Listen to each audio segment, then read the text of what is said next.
नमस्कार, मैं हूं केशव पंडित और आप देख रहे हैं देश का तेजी से बढ़ता एटीवी न्यूज़ चैनल। इस वक्त आप देख रहे हैं हमारा खास कार्यक्रम एटीवी एक्सपोज। तो आज हम किसे एक्सपोज करेंगे और किन चीज़ों को एक्सपोज करेंगे या आने वाले जो है 10 मिनट में आप जानेंगे। हमारे साथ में आज हमारे खास मेहमान हैं अली अहमद सैफी, जो आरटीआई एक्टिविस्ट हैं, सामाजिक कार्यकर्ता हैं, पत्रकार हैं। बहुत-बहुत स्वागत है अली अहमद सैफी जी आपका एटीवी न्यूज़ चैनल। जी, धन्यवाद। नमस्ते, जय जय हिंद सर। जी, जय हिंद। जो आपने लगभग जो है 20 वर्षों से आप लगातार समाज सेवा कर रहे हैं, आरटीआई का भी काम आप कर जी, रहे हैं, बहुत सारी चीज़ें कर रहे हैं। समाज सेवा में अभी तक जो है आपकी लाइफ में सीधा सवाल है कि सबसे ज़्यादा जी। किस प्रकार के मामले आपकी लाइफ में आए हैं? ज़मीनी विवाद से जुड़े हुए, पारिवारिक या फिर किन चीज़ों को आपने देखा है कि बहुत ज़्यादा हो रहा है और कानून का ज़्यादा दुरुपयोग हो रहा है? जी, ये सबसे पहले तो मैं सभी जितने भी हमारे दर्शक हैं, सभी के लिए मैं नमस्ते बोलना चाहूँगा। और साथ ही आपका सवाल है सर कि आपके समक्ष किस संबंध के ज़्यादा कार्य आए हैं?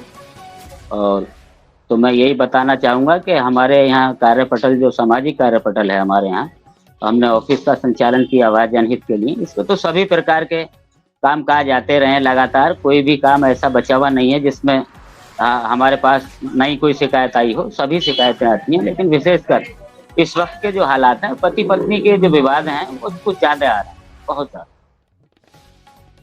जी, जी। जी, आपको पत्नी आवाज़ आ में भी रही? किस प्रकार के हालात आपके सामने जी, बिल्कुल आपकी आवाज़ आ रही है। क्योंकि ये हालात कैसे बिगड़ने लगे अचानक से? 2000 अगर हम बात करें 10 से पहले इस प्रकार के हालात थे, पहले घटनाएँ छुट-पुट होती थी, बहुत सारी चीज़ें होती थी। लेकिन आज ये क्या जी, बहुत ज़्यादा फ्रीडम दी जा रही है, ये उसकी वजह है या फिर सिनेमा वजह है उसकी?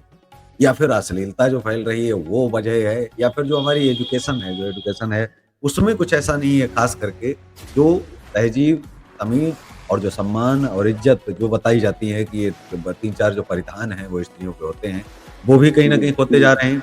आपसी कलह में कहीं न कहीं बेरोज़गारी, पैसा ये भी मायने क्या रख रहा है? या फिर वो अब संबंध वैसे नहीं रह गए हैं, वो भी चीज़ें हैं क्या? या फिर उनके पीछे जो परिवार है उनका जो है कहीं न कहीं जो एक जी, समर्थन या फिर एक मौन समर्थन या फिर हम कहें खुलकर के सामने आना, क्या बहुत सारी चीज़ें हैं या उसमें सोशल मीडिया का भी क्या योगदान है? जैसे मैंने एक खबर सुनी, जी, पति ने मना किया कि भई अब तुम रील नहीं डालोगे तो बोले कि उसका जो है वो उसको मार दिया जान से।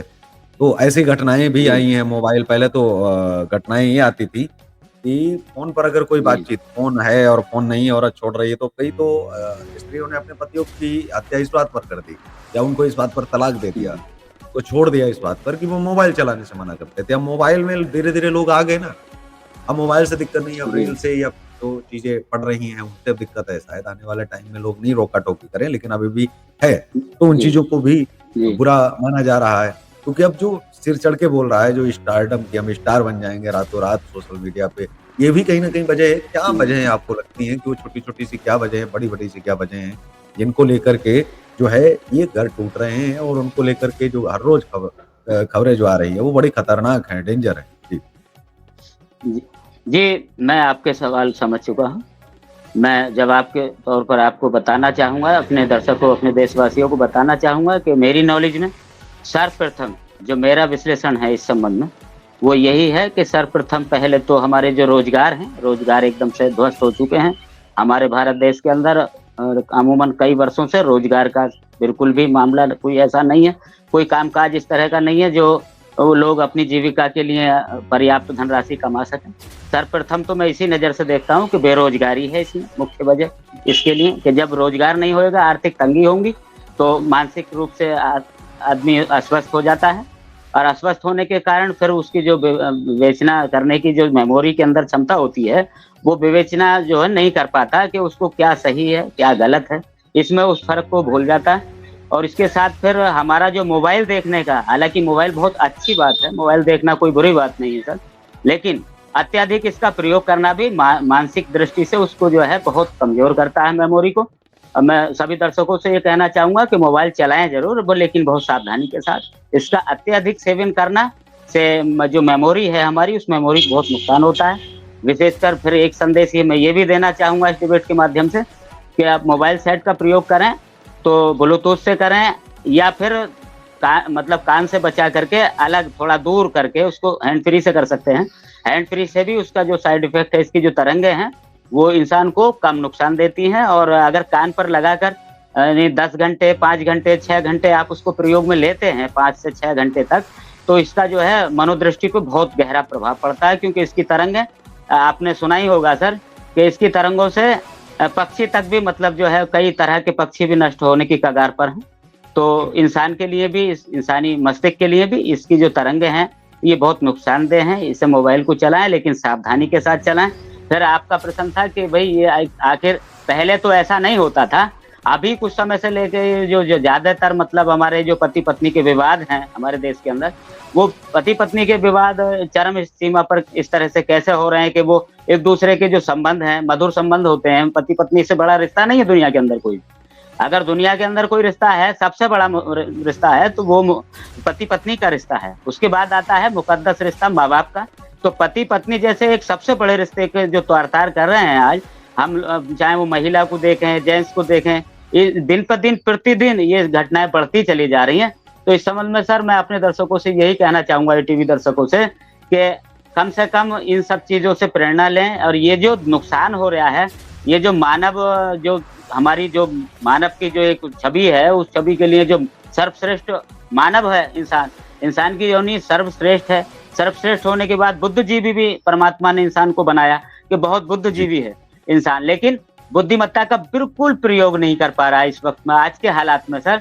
आज के हालात में बुद्धिमत्ता का बिल्कुल प्रयोग नहीं कर पा रहा है। और ऐसा मतलब हो रहा है कि मतलब जैसे इंसान ना हुए, एक हैवानियत जैसे कारनामे हो रहे हैं। दिल भी बहुत दुखता है और लोगों को इससे बहुत पीड़ा होती है।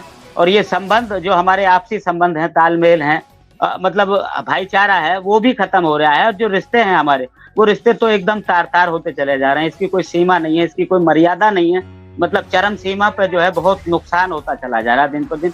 तो इसके लिए बहुत जरूरी है कि सरकार को हमारी बाकायदा कुछ रोजगार के सृजन करने चाहिए। पुरुषों के लिए अगर हम बात करें, जी, पुरुषों के लिए अगर हम बात करें तो हर साल 1 लाख पुरुष आत्महत्या करता है।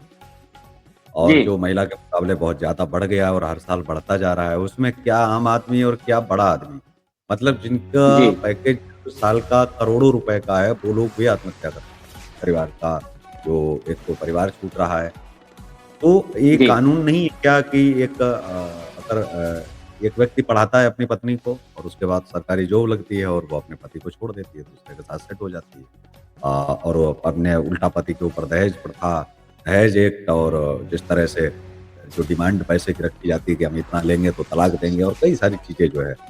तो एक पति का टूटना स्वाभाविक है। क्या लगता है आपको, धोखाधड़ी का केस मुकदमा नहीं होना चाहिए? हम आम जीवन में भी बिजनेस करते हैं, तो बिजनेस में भी अगर थोड़ी सी ऐसे की हेर-फेर हो तो वो 420 के अंतर्गत आ जाता है कि बोल देते हैं कि नहीं ये तो बहुत धोखेबाज है। लेकिन एक जीवन, एक लाइफ जिसको आपने वचन दिया है, और क्या ये एग्रीमेंट नहीं होना चाहिए एक तरह से? अगर यही वाली चीज आ जाए लाइफ में, एक तो एग्रीमेंट के तौर पर अगर तलाक कोर्ट से होगा तो एग्रीमेंट भी कोर्ट से हो जाए, शादी भी तो कोर्ट में हो जाए और लिख के ही हो जाए कि भई हम शादी तो कर रहे हैं, माता-पिता की सेवा करेगी, पहला।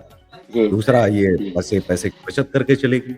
और अगर कोई भी रूल तोड़ती है तो इस पर इसको हम पैसा नहीं देंगे।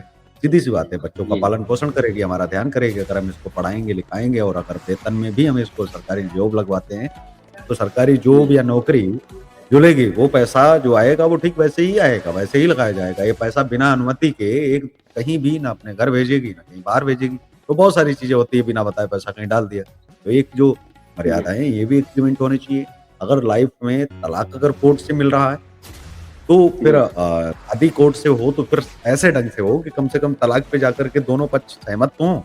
शादी तो धार्मिक हो जाती है, लेकिन तलाक, संबंध विच्छेद वो कोर्ट करवाता है। क्यों करवाता है भाई? शादी भी तो फिर कोर्ट से एक लग जाए कि धर्म से तो करो ही करो, कोर्ट से भी एक करो और एग्रीमेंट शादी करो। एग्रीमेंट मैरिज एक तरह से हो जिसमें लिखित हो, पता लगे कि 10 दिन लड़की को टोका-टाकी हुई, उसने कहा कि नहीं दिल्ली निकल चलो, बाहर चलो, अलग रह लो, ये बँटवारा कर लो, तो यही सब कुछ हो रहा है।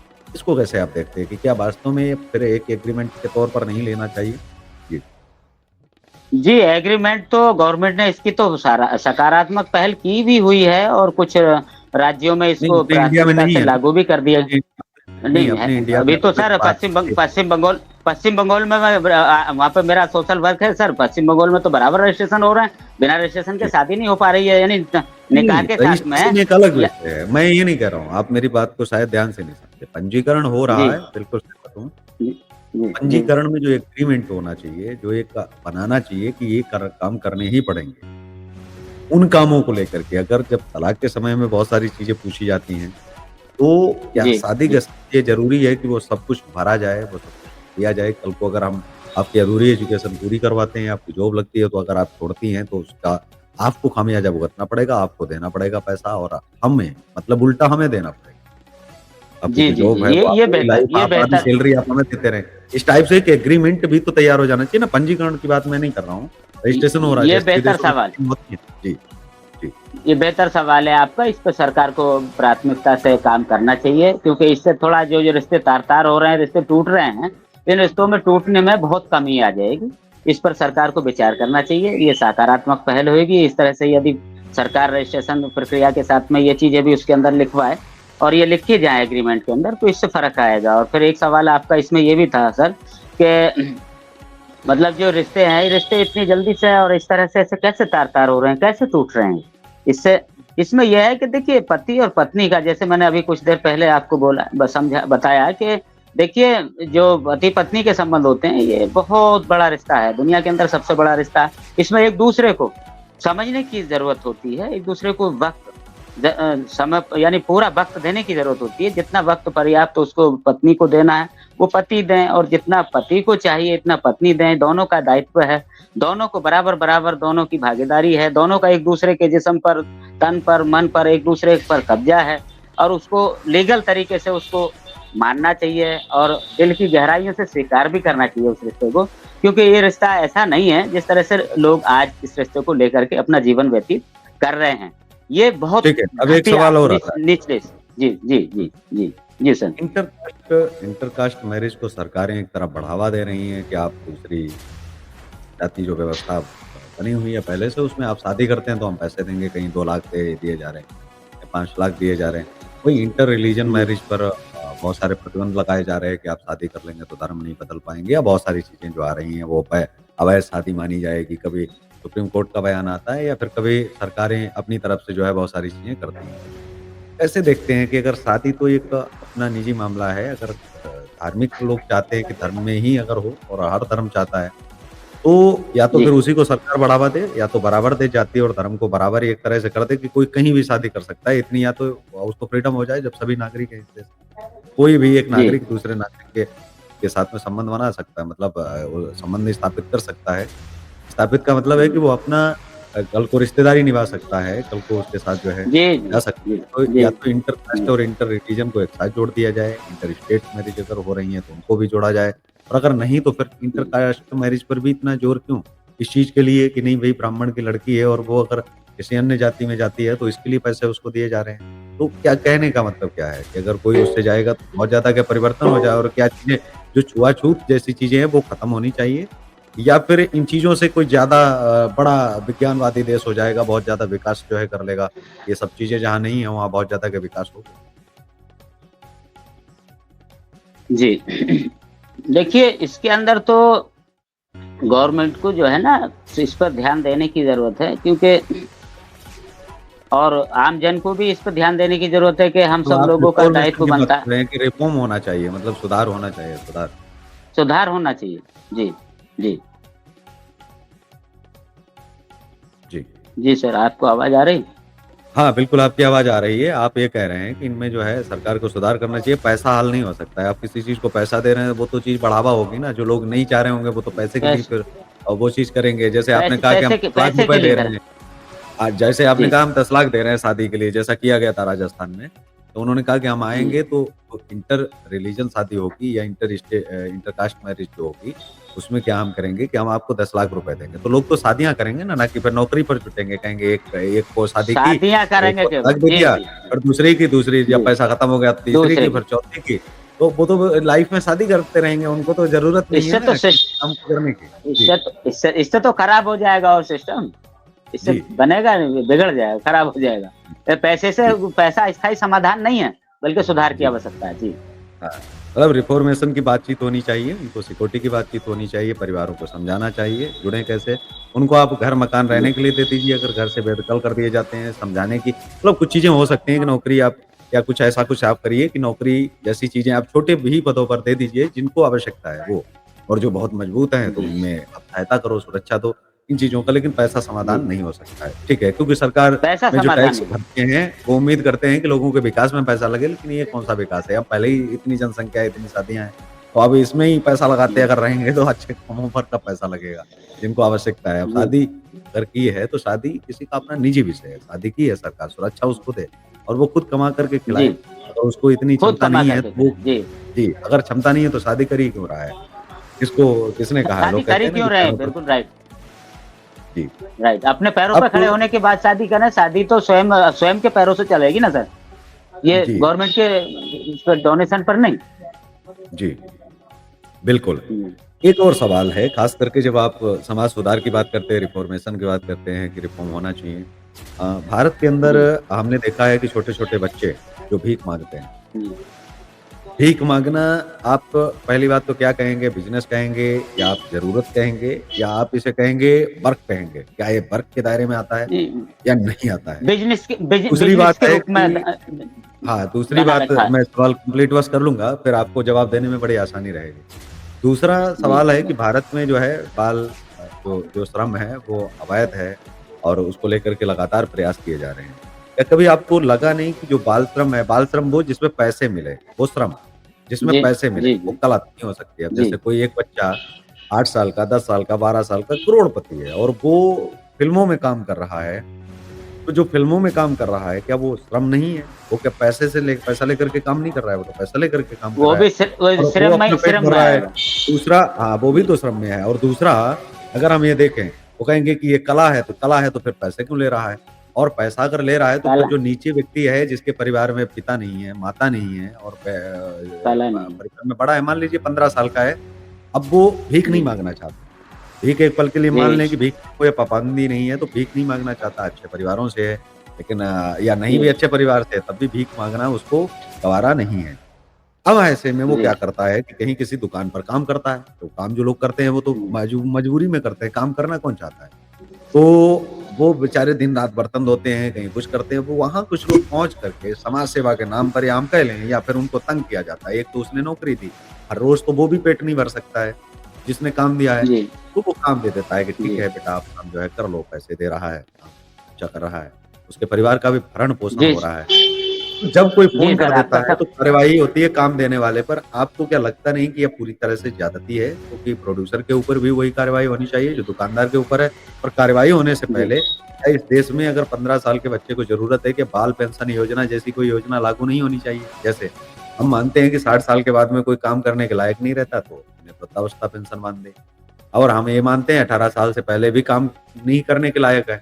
तो हमें क्या बाल पेंशन योजना नहीं बाँधनी चाहिए ताकि ज़रूरतमंदों की सहायता हो सके। जिनको ज़रूरत है वो अपनी पढ़ाई का खर्चा और चीज़ों का उस पेंशन से निकाल पाएँ और ना तो उन्हें भीख माँगने की ज़रूरत पड़े, ना तो काम करने की ज़रूरत पड़े। जब हम देश के पढ़े-लिखे बेरोज़गारों को भत्ता दे सकते हैं, तो ब बच्चों को हम बाल पेंशन योजना के रूप में पैसा क्यों नहीं दे सकते? वो तो फ्यूचर बन सकते हैं आगे, पढ़ने-लिखने के बाद में बहुत बेहतर हो सकते हैं। बेरोज़गारों को पैसा जी, देने की ज़रूरत क्या है? कितनी फैक्ट्रियाँ हैं, जी, कितनी चीज़ें हैं, वहाँ काम करें ना, या तो वो उस लायक नहीं है। अगर नकल मार के आप पास हुए हो या किसी तरह से बहुत सारी चीज़ें सवाल उठते हैं। निजीकरण जी, में भी क्या दिक्कत है भई आप इंटरव्यू दो जाकर के, इस पर क्या कहेंगे? पहले तो मैं ये जानना चाहता हूँ, बाल श्रम की क्या गाइडलाइन तय नहीं देखिए होनी चाहिए हर जगह या तो बाल श्रम हो और नहीं तो फिर किसी भी जगह नहीं हो। अगर आप सरकार मदद नहीं कर पा रहे तो केवल जेल में डालने के लिए है कि जिन्होंने काम दिया है बच्चों को, उन बच्चों का क्या? उन बच्चों को तो साइड कर दिया जाता है ना, उन बच्चों को तो देखा ही नहीं जाता कि उनको आओ 1 लाख का बच्चों को चेक नहीं विधायक देखा आया जाता। हो नहीं, एक विधायक आया हो, सांसद आया हो, किसी भी पार्टी का, कभी भी आज़ादी के बाद से, पहले से लेके बाद तक कि ये कहा हो कि ये बच्चा हमने पकड़ा, ये ज़बरदस्ती काम करवाया जाता है, बच्चे के परिवार की स्थिति देखते हुए 5 लाख का चेक देते हैं। आज के बाद में बच्चा काम नहीं करेगा। तो इस तरह का भी कुछ नहीं आता। बच्चा तो वैसे ही सड़क पर आ गया और 4 लोग और डरने लगते हैं कि मैं नहीं काम दूँगा। भाई वो चला गया, मैं नहीं काम दे पाऊँगा। तो वो क्या है उसकी मजबूरी फिर भीख माँगना हो जाती है और उसकी हम फिर ज़िंदगी देखते हैं। जी, आपका सवाल मैं बिल्कुल भली-भाँति समझ गया हूँ और मैं अब जवाब देना चाहूँगा इसका जहाँ तक मुझे जानकारी है। देखिए, प्रथम दृष्टया जो हमें देखने को मिल रहा है ज धरातल ज़मीनी स्तर से जो हमने देखा है ज़मीनी स्तर से, वो यही देखा है कि कुछ अधिकांश तो लोगों की मजबूरियाँ हैं, जो अभिभावक हैं उनकी मजबूरियाँ हैं, बच्चों से भीख मँगवाने की या काम-काज करवाने की, श्रम मज़दूरी, बाल मज़दूरी कराने की। लेकिन मैंने उसके साथ ये चीज़ भी देखी है, करीब से देखा है धरातल पे कि कुछ को बच्चों से भीख मँगवाने की आदत भी है। आदत भी पड़ चुकी है क्योंकि इसमें अच्छी खासी उसको धनराशि जो है एक दिन में अमाउंट प्राप्त हो जाता है। वो बच्चों के भविष्य को खराब करने के साथ-साथ मतलब जो है उसका जो है फ्यूचर पूरा खराब कर रहे हैं और अपने जो अपनी सामाजिक छवि है उसकी वजह फलाँ का बच्चा तो भीख माँग रहा है, अपनी छवि भी खराब कर रहे हैं। फिर दूसरा सवाल आपका ये था कि क्या गवर्नमेंट को जैसे क्या वृद्धावस्था पेंशन देते हैं, क्या बच्चों को मतलब ये जो पेंशन का योजना नहीं चलाई जा सकती? तो बच्चों के लिए जो है अभिभावक उस जो योजना चलाए गवर्नमेंट, चलानी चाहिए, ज़रूर चलानी चाहिए। तो उस पैसे से वो उसकी शिक्षा पे उसका खर्च कर सकते हैं। खर्च आगे यदि शिक्षा पर खर्च किया जाएगा, जो उसको डोनेशन मिल रहा है, गवर्नमेंट से डोनेशन मिल रहा है, उसको पेंशन के रूप में मिल रही है। तो उस पेंशन को जो भी उसको गवर्नमेंट से उसको मतलब पैसा मिल रहा है, उस पैसे को शिक्षा के रूप में इस्तेमाल किया जा सकता है। शिक्षा पर उसका खर्च करके उसको अच्छी शिक्षाएँ ग्रहण कराई जा सकती हैं। और शिक्षा ग्रहण करने के बाद ज़ाहिर है, देखिए पढ़ा-लिखा अनपढ़ व्यक्ति पशु समान होता है। जब पढ़ेगा लिखेगा तो बनेगा नवाब, खेलेगा कूदेगा तो बनेगा खराब। एक एक मिसाल है, मिसाल देते हैं बुजुर्ग लोग कि खेलेगा कूदेगा तो बनेगा खराब, पढ़ेगा लिखेगा तो बनेगा नवाब। तो ये न कोई मिसालें पुरानी जो मिसालें हैं वो कोई खराब नहीं है, वो बहुत अच्छी मिसालें हैं, बस सोचने की ज़रूरत है। सर्वप्रथम तो गवर्नमेंट को इस पे जो है ध्यान देना चाहिए कि बाल श्रम से उनको किस तरह से जो अपने देश के भविष्य हैं बच्चे आगे, बच्चे देश के भविष्य हुआ करते हैं, तो अपने देश के भविष्य को किस तरह से सुधार की ओर लाया जाए।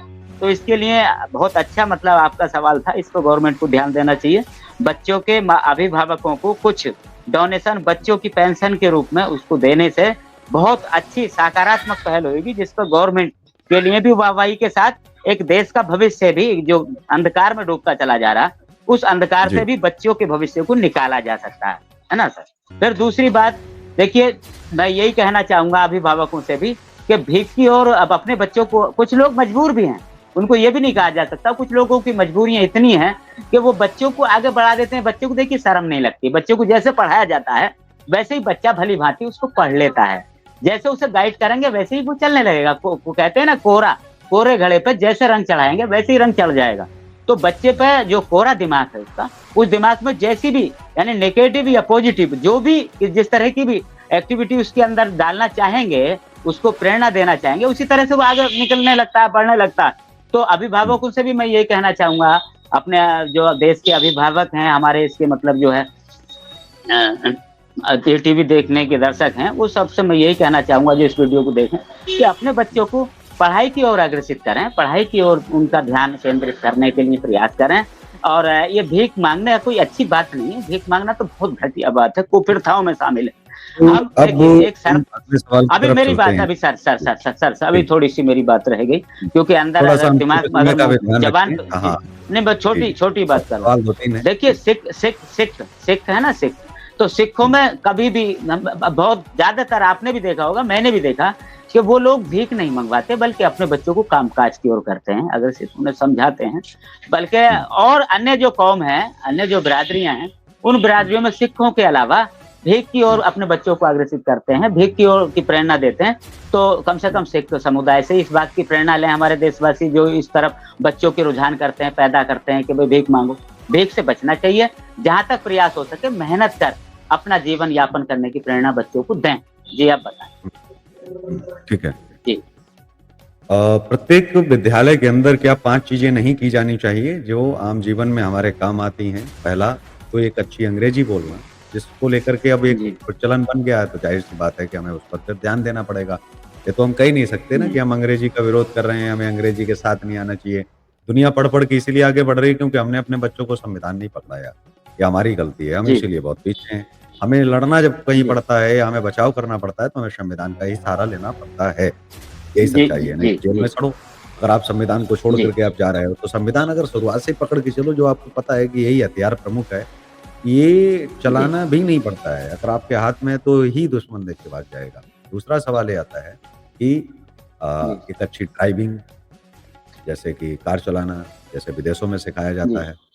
तो हर बच्चे को अगर ड्राइविंग आ रही है तो वो शुरुआत से अगर उस चीज़ को सीख रहा है, जैसे 1 घंटे का डेली एक साइकिल चलाने की ट्रेनिंग उसको दी गई आधे घंटे के लिए कि अब बच्चा जो है वो क्लास में साइकिल सीखेगा या कार सीखेगा, छोटी कार, फिर और बच्चे 8वीं क्लास के हैं तो थोड़ी बड़ी कार उनके लिए हो जाए। तो वो शुरुआत में नियम और चीज़ों का पालन करें कि किस तरह से चलाना है, ये शुरुआत से उनके ज़हन में जो है भरा होगा कि हमको सीट बेल्ट लगानी है, हमको 60 से ऊपर रेस में नहीं भगाना है, 40 से ऊपर नहीं ले जी, जाना है। तो एक रेस और जी, शुरुआत से एक फ़ॉलो अप, किसी पर गुस्सा नहीं होना, हाइपर नहीं होना, कोई सामने वाला गलती कर देता है तो संयम से काम लेना है। तो ताकि जो हर साल जी, हम करोड़ों बेटे खो रहे हैं, लाखों की संख्या में जी, हमारे यहाँ एक्सीडेंट हो रहे हैं और जो मर रहे हैं, वो भी संयमित क्या नहीं होंगे? दूसरा सवाल हमारा जो है साथ में था कि एक तो अंग्रेजी के साथ अच्छी ड्राइविंग और तीसरी एक अच्छा जो है फिटनेस, योगा, जी, जूडो कराटे, ताकि हमारे बेटे जी, और बेटियाँ एक लड़ने के लिए देश के प्रति जो है पूरी तरह से तैयार हो सकें, उनमें एक जो है ऊर्जा और ये एक जो है का भाव आ सके, ताकि वो हर समय जो है पूरी तैयारी के साथ में रहें। कभी भी कोई लड़ने-झगड़ने की बात वैसी अगर आ जाए कि लोग गलत कर रहे हैं वहाँ पर, उनका बचाव भी कर सकें। क्योंकि वो चीज़ अगर फुर्ती और जी, शक्ति अगर शरीर में है, तभी आप लड़ पाएँगे। चौथा आता है कि बिल्कुल, क्या बिल्कुल, संविधान बिल्कुल। शुरुआत से नहीं बताया जाना चाहिए कि बच्चों को अगर ये पता हो कि चोरी की धारा में ये चीज़ लगती है और इतने साल जी, जेल। तो कल को अगर कोई जी, उसके मौलिक अधिकार पता होने चाहिए 5वीं क्लास से कि एक व्यक्ति के मौलिक अधिकार क्या है, ये एक व्यक्ति का राइट क्या है, धाराएँ शुरुआत से पढ़ाई जानी चाहिए जो अमूमन बेसिक सी हैं, जो आम लोगों के काम आती हैं। इस धारा बिल का बचाव जी, क्या है? अगर ऐसा होता है तो क्या करना चाहिए? ऐसी चीज़ है तो क्या करना चाहिए? तो क्या है कि शुरुआत से सब वकील तो नहीं बनेंगे लेकिन आम जीवन में अगर किसी पुलिस वाले ने गाली दी माँ-बहन की तो उनको पता है कि 508 के तहत तुझे मैं 5 साल के लिए अंदर करवा दूँ। अगर ये बोल दिया जी, ना उसने, जी, तो वो गाली से बढ़ के हो जी, गया। पुलिस वाले को लगेगा भाई कहाँ मैं फँस गया, इसके सामने इसको जी, माँ-बहन जी, की गाली दी, इसने तो बिल मेरी रेल बिल्कुल। बना दी। तो ये जी, जी, चीज़ें जो है अगर उसको पता होंगी, अगर किसी ने कहा कि ये चोर है इसको छोड़ देते हैं यहाँ, तो उसको ये बताना पड़ेगा कि ये बीएनएस के इस सेक्शन के तहत ये अपराध बनता है और इतने साल के लिए इसको जेल है, अभी के अभी आप मुकदमा दर्ज करो। नहीं तो आपके ऊपर हम ये जाएँगे, यहाँ जा सकते हैं। तो इस तरह का ज्ञान, इस तरह की चीज़ें, ये हो गया चौथा पार्ट कि हमारे अ, और साथ में ये भी होना चाहिए 5वाँ जो सबसे ज़रूरी है, जी, सबसे इम्पोर्टेंट है, वो है परिवार जोड़ने की। हम हिंदुस्तान जोड़ने की बात करते हैं, हम राष्ट्रवाद सिखाते हैं, परिवार जोड़ना भी तो एक राष्ट्रवाद है, कि हमें जी, जी, चीज़ों जी, को लेकर के एक जी, साथ वही। चलना है। शिष्टाचार, जी, दूसरा शिष्टाचार में किस तरह से हमें क्या करना चाहिए, किस तरह से लोगों का अभिवादन करना चाहिए, दुश्मन भी हो तो उसके लिए क्या हमारे दिल में किस तरह से जो है हमारा प्रयास होना चाहिए कि ताकि जो है जो चीज़ें हैं, जो नफ़रत है वो मिट सके। तो इन चीज़ों को जो बड़े और छोटे का जो भ्रम है, वो भी दूर करना चाहिए कि पैसा भी कोई बड़ी चीज़ नहीं है। बच्चों को बार-बार डालोगे जी, ना पैसा तो आया विजय माल्या ने आज भगोड़ा है। तो ऐसा भी पैसा क्या जी, कमाना जी, अगर जी, आप गलत करोगे तो ऐसी भी हालत हो सकती है अपने देश आने के लिए। कौन-कौन है? बच्चों जो अपने घर से दूर चला जाए और उसको घर आने की इच्छा नहीं होगी। तो बच्चों के दिमाग में पैसा शुरुआत से बहुत कुछ भरेगा है, कौन? सब कुछ है। जी, जी। जी सर, देखिए पैसा बहुत कुछ है, सब कुछ नहीं है, बिल्कुल आप जी, शुरू से ही मैंने अनेकों डिबेट आपकी देखी हैं, अन्य लोगों के साथ देखी हैं, देश के तमाम अधिकतर जितनी भी आप देश के अंदर डिबेट कर रहे हैं तो सबसे सर्वप्रथम आपका जो मुख्य बिंदु रहता है, वो यही रहता है कि फ़ोकस रहता है आपका, इसी बिंदु पर रहता है कि भई क्यों कि हम अपने आज़ाद देश के संविधान जो हमारा है, आज़ाद देश भारत के नागरिक हैं, तो नागरिकों को जो हमारा संविधान है, उसको सर्वप्रथम बचपन से ही उसको ज़रूर पढ़ना चाहिए। बच्चों को अभिभावकों का दायित्व और कर्तव्य बनता है कि उसको जो है संविधान के प्रति उसको जो है जागरूक करें। संविधान की एक पुस्तिका घर में रखें। उसको संविधान के लिए भी अध्ययन अवलोकन करने के लिए प्रेरणा दें। और स्कूल में भी, स्कूलों के अंदर, स्कूल कॉलेजों के अंदर भी अगर ये चौथी 5वीं क्लास तक भी पहले तो चौथी 5वीं क्लास तक ही संविधान को पढ़ाने की प्रयास होते थे। लोग शिक्षा मित्र बताते थे इस संबंध में कि भई आप संविधान पढ़ो। हमने तो चौथी यानी पहली से 5वीं क्लास तक सारी चीज़ें उसको जो है यानी राज्यसभा से लोकसभा तक की सारी चीज़ें पढ़ ली थी। तो हमारे संविधान को इसको प्राथमिकता से लागू करना चाहिए, स्कूलों के अंदर भी लागू करना चाहिए और अभिभावकों को भी संविधान को मुख्य रूप से उसको जो है बताने का प्रयास करना चाहिए, अध्ययन अवलोकन करने का प्रयास करना चाहिए और बतलाना जी, चाहिए, ये बहुत ज़रूरी है। क्योंकि अगर हमें जानकारी नहीं होगी, तो फिर हम हुँ, बकौल आपके किस तरह से मतलब अपने अधिकारों के हनन को रोकेंगे और किस तरह से हम जी, अपने अधिकारों के लिए लड़ाई लड़ेंगे। बिल्कुल वजह जी, फरमाया आपने, बहुत ज़रूरी है आज के मतलब हुँ, जो है परिवेश में, आज के हालात में तो और भी कहीं ज़्यादा ज़रूरत है इस चीज़ की कि हम अपने संविधान को पढ़ें। जी। जी। जी। जी, और कोई तो सवाल? एक सवाल और है हमारा कि क्या अब देश के अंदर जो नफ़रतें हैं, उनको कम करने के जी, लिए भी अब क्लासेस शुरू नहीं हो जानी चाहिए कि नफ़रत क्यों है? और हम बढ़ने पर चीज़ों को ज़्यादा ध्यान दें, हम अपने राष्ट्र को कैसे बढ़ा सकते हैं, हम एकजुट कैसे कर सकते हैं, मजबूत कैसे बना सकते हैं, उन चीज़ों पर भी बातचीत होनी चाहिए। जी, देखिए सर, सर्वप्रथम ये बहुत दुखद है, हमारे देश का बहुत दुर्भाग्य है ये कि इस वक़्त के जो हालात हैं, आप कह रहे हैं कि मतलब जो है समझाना चाहिए। अरे भाई कैसे समझाएँगे? आजकल तो ट्यूशन चल रहे हैं देश में बिगाड़ खाते के लिए। जी, देशवासियों को एक-दूसरे से लड़ाने के लिए ट्यूशन चल रहे हैं बाकायदा। क्या आपसे छुपी हुँ, हुई हैं महोदय ये सारी चीज़ें? भई जी, ये तो सब जग ज़ाहिर हो रहा है कि आज के जो गवर्नमेंट है, मैं गवर्नमेंट पे सीधा प्रहार भी करने के लिए बिल्कुल जो जो चीज़ गलत है उसको मुझे गलत ही बोलना होगा। मैं उस चीज़ से जी, कभी भी उनका समर्थन नहीं कर सकता गवर्नमेंट का। हुँ, गवर्नमेंट को हुँ, स्कूल कॉलेज की या समझाने की आप चौपाल की बात कर रहे हैं, बल्कि बुराइयों की ओर अग्रसित किया जा रहा है। इससे तो जी, गवर्नमेंट को कम से कम कहा जाना चाहिए भई गवर्नमेंट हमेशा नहीं रहती किसी की। गवर्नमेंट ना जी, पहले हमेशा से रहती रही है कोई, ना आगे के लिए जो इस वक़्त में वर्तमान में वो हमेशा रह पाएँगी। ये तो हुँ, आना-जाना है, मेला है। ये तो मेला है। जी, इस मेले को भूल करके सरकार को सकारात्मक प्रयास करना चाहिए और जो लोग धर्मनिरपेक्षता में तोड़ने की तोड़-मरोड़ की बात करते हैं, उनके लिए हुँ, सख्त कानून लाना चाहिए कि भई आपस में जो सद्भाव और आपसी भाईचारे को तोड़ेगा, उसके खिलाफ बहुत मतलब संगीन धाराओं के अंतर्गत उसके खिलाफ कार्रवाई होनी चाहिए। क्योंकि हुँ, आपसी जो हमारा भाईचारा है, सद्भाव है तो उसको तो तोड़ने में बहुत सख्त धाराएँ भी हैं, उनको लागू करना चाहिए और उनके खिलाफ कार्रवाई करना चाहिए और इस ओर लोगों को प्रेरणा देने के लिए